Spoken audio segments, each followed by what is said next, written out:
What's up, guys? My name is MrGreen, and in this video, since it's been like a few weeks, a solid like 3 weeks maybe, since the release of Kong versus Godzilla. So in this video, I am not gonna review Kong and Godzilla. I'm gonna be reviewing King Kong versus Godzilla. Not that one, the old one, the one from the 60s. So King Kong vs. Godzilla came out in 1960 something. I can't think of when exactly, but you know, we're not here for specifics. We're here to have fun.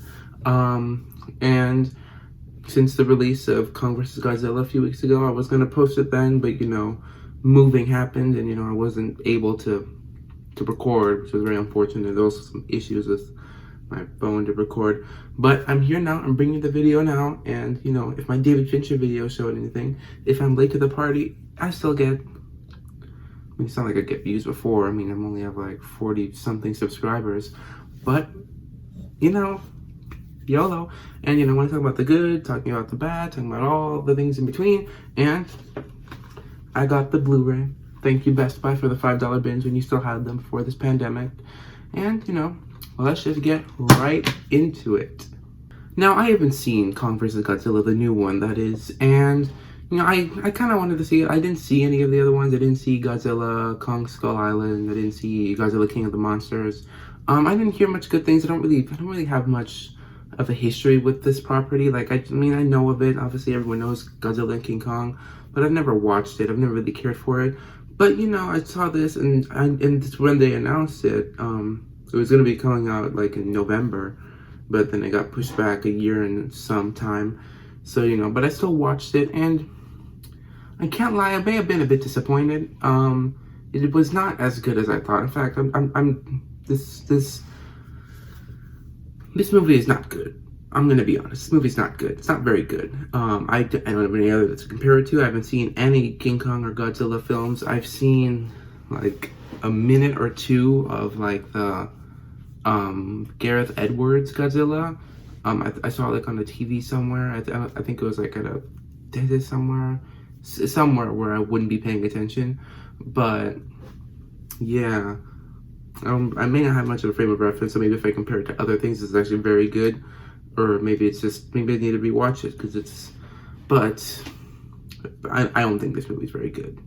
Now, what are the pros to it? When there is the King Kong versus Godzilla, or the people inside the big suits just duking it out, like, or whatever, it's fun, it's entertaining.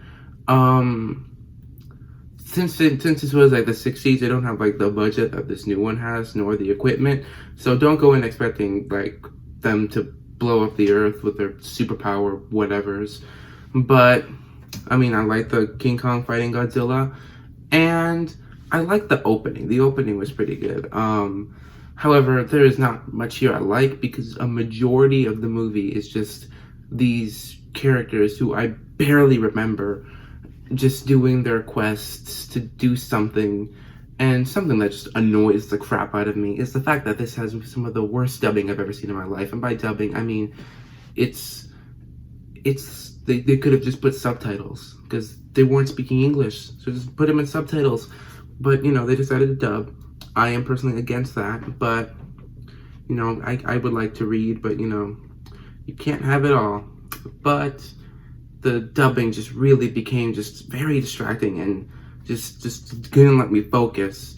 And honestly, just the characters in general were just the blandest, most boring things you could possibly think of. I don't remember a single character from the movie, and that's rare for me. I usually remember things like this. Like, even when they're like forgettable, people are like, I don't remember a thing about this. I usually remember them for a while. So the fact that I don't remember a thing from this is like, this is telling. So yeah, King Kong versus Godzilla. It's got some fun little action scenes at the end with King Kong squaring off with Godzilla, but it's for like 15 minutes at the end. King Kong lists some things, and there's some very, very poor like effects to try and like, I think would it be green screen? But you know, again, I'll give them a pass on that. It was the 60s.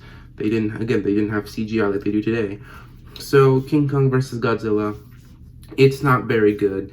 but you know, those last like 20 minutes are pretty entertaining.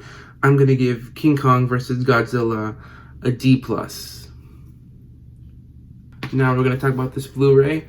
The transfer was pretty good. I didn't see a lot of muddy picture when I saw it. It looked pretty good. I'm not gonna lie. But I don't know if this may have been like just the sound, like the dubbing, or just the mixing and mastering of the audio. But I think the audio just sounded pretty all over the place. Sometimes it was very loud, sometimes it was very quiet. I wouldn't say it's like a heat level of like just poor mastering of the audio, but it wasn't ideal. But again, the picture quality was pretty good. This movie did not look bad. I didn't see a lot of muddy ickiness anywhere. The picture quality was very good for the, well, I was gonna say for the times, but you know, this Blu-ray was released in the 60s. So I'll say the transfer looked pretty good, I'm not gonna lie. And you know, I'm gonna go with the packaging. I like this kind of cover they have in the front. This is the fan, and you got the back right here.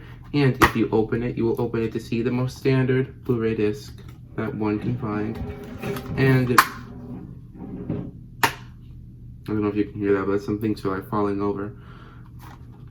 You know, what can you do? It's probably something I could do. And for special features, I do not think this has many, if any, for you see, I am looking at it and I cannot see anything on special features. That is not a very good sign.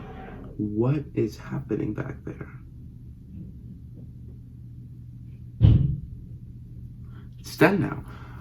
But yeah, this Blu-ray isn't even that great. I mean, it's got good picture quality. I like the cover, you know, King Kong versus Godzilla, woo. Yeah, so not much else I can really say about this Blu-ray. I mean, this is pretty underwhelming. I mean, I had high hopes for this. I thought I was gonna expect to see like some fun, like classic monster films, but you know, it was an hour-and-a-half movie that felt like 3 hours because of these boring characters. But you know, what can you do? This is about the Blu-ray, not the movie. The movie part's is over. So I'm gonna give the Blu-ray for King Kong versus Godzilla a 5 out of 10. So guys, thank you so much for watching. Leave a like, share, subscribe, comment below. What did you think about the movie? Did you love it? Did you hate it? Follow me on Instagram and all the things down there. Follow the links below. Subscribe, ring the bell for notifications, share it with people, and let me know what you want me to review next. You know, I don't know how much feedback I'm gonna get, but you know, it's gonna be fun. It's gonna be fun. I'm very excited for things to come, and be sure to subscribe and stay on high alert.